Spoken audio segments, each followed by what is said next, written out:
Consigliere Mario Conte è qui per ribattere alle parole di questa mattina dell'assessore Luciano Franchina. Sì, ringrazio la redazione di Radio Veneto 1 per questa opportunità di controbattere alla supponenza dell'assessore Franchin.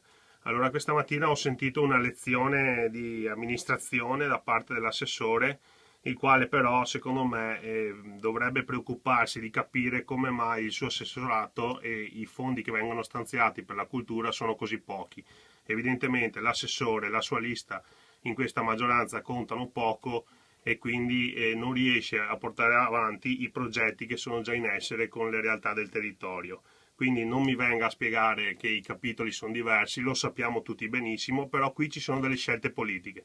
Hanno fatto una scelta politica di riqualificare le piazze e 1,5 milioni di euro li hanno trovati. Evidentemente il Festival del Folklore non rientrava nelle grazie dell'assessore e 3.500 euro per questo festival fanno fatica a trovarli. Ribadisco anche che per alcune manifestazioni hanno pescato dei fondi anche da altri assessorati, tipo dalle attività produttive. Quindi se c'è la volontà, lo dimostrino e finanzino questo festival del folklore che merita, perché è una manifestazione che da oltre 20 anni viene fatta in città ed è molto sentita dai nostri cittadini.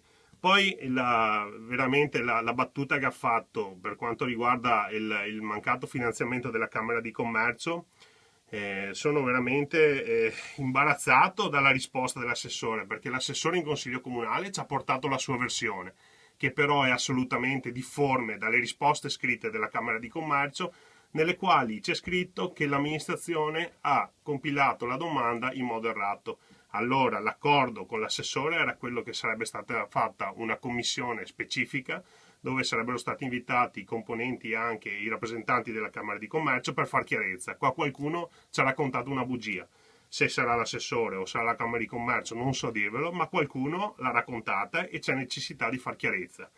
Poi l'assessore ha anche detto che bastava una telefonata, ma allora io mi chiedo, ma forse non era l'assessore che doveva fare una telefonata ai rappresentanti della pastoria del Borgofuro per dirgli che erano stati estromessi dal cartellone dell'estate trevigiana?